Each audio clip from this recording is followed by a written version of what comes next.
Hello mga kasalit parts! Welcome to my YouTube channel. For today's vlog, excited na ako. Excited na ba kayo? Kasi, so kung solid kayo na subscribers ko, lagi na tayo, taon-taon tayo gumagawa ng Vlogmas. So, nag-start tayo ng Vlogmas 2021. So, ipapakita ko sa inyo yung mga nagdaang Vlogmas. So, since 2021. So, ngayon, Vlogmas 2025 tayo, day 1. So, hopefully, makompleto natin yung ating Don't forget Vlogmas to subscribe, 2025 like, and share. sa buong December 25.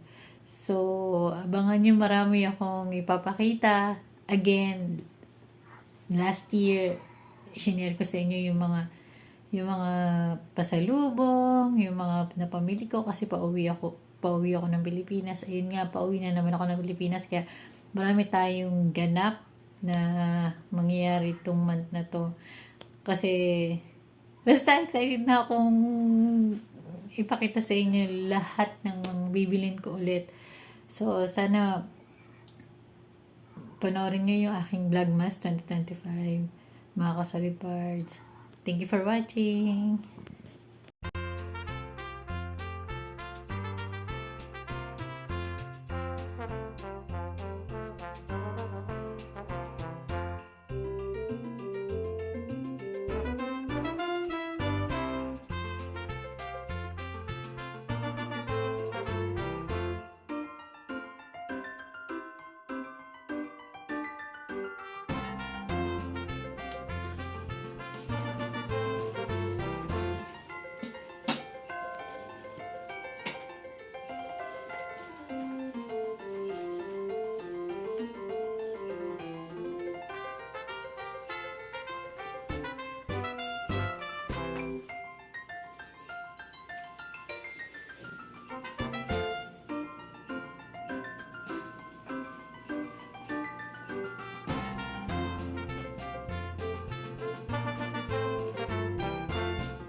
So, ayan. kakainin natin ng aking watermelon. So, ayan, nalagay ko ni Esin sa aking organizer. Ayan. Wala pa lang akong paminta tsaka olive oil. Hindi pa nakakakuha sa baba. So, ayan.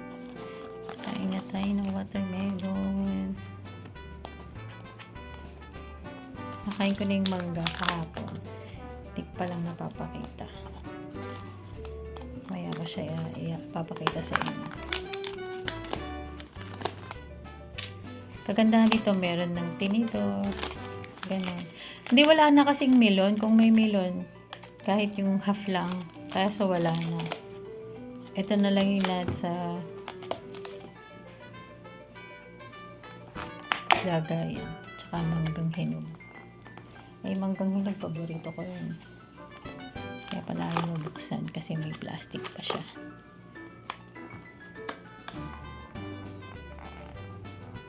Ayaw pang pabukas. Yan, buksan na natin.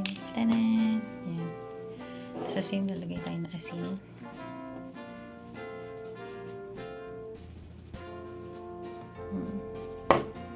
So, yan, kain po.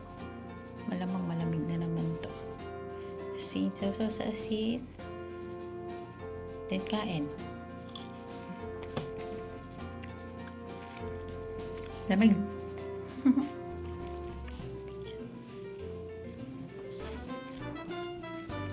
Malamig ah. Tamil. Panalo.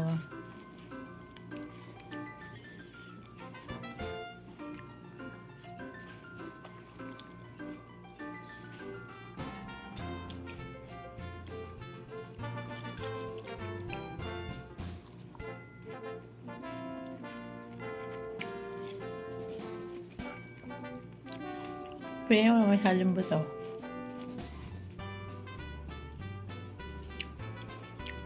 So, ayun lang mga salpag. Kakainin ko lang muna to.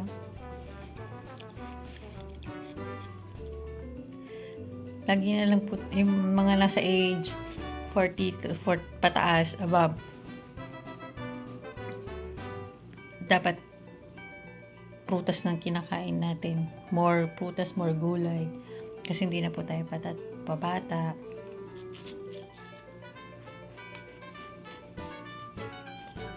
Masyadong din tayo na sa mga YouTube ng mga healthy tips. Sa mga ka-age ko ha.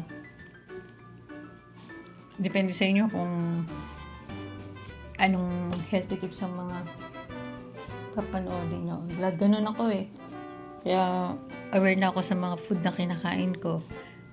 Yung chips, pwede naman kumain kaso ako, 1 month tuwing kumakain ako, uminom lang ako soft drinks. Alam niyo yan mga ka-solid parts. Pag lang may bisita ako, kaya ako kumakain nun. Pero yung everyday, daily routine ko, everyday, hindi ako kumakain. Tapos basta araw-araw na ako kumakain ng gulay, ng prutas. Basta araw-araw yun, isang prutas. Para magkaroon ng mga protein, vitamin C, mga gano'n. So, ayun na, madami ko na naman sinasabi, marami na naman ako sinasabi, so kakainin ko lang muna yung aking watermelon. Thank you for watching mga solid parts. Bye! God bless!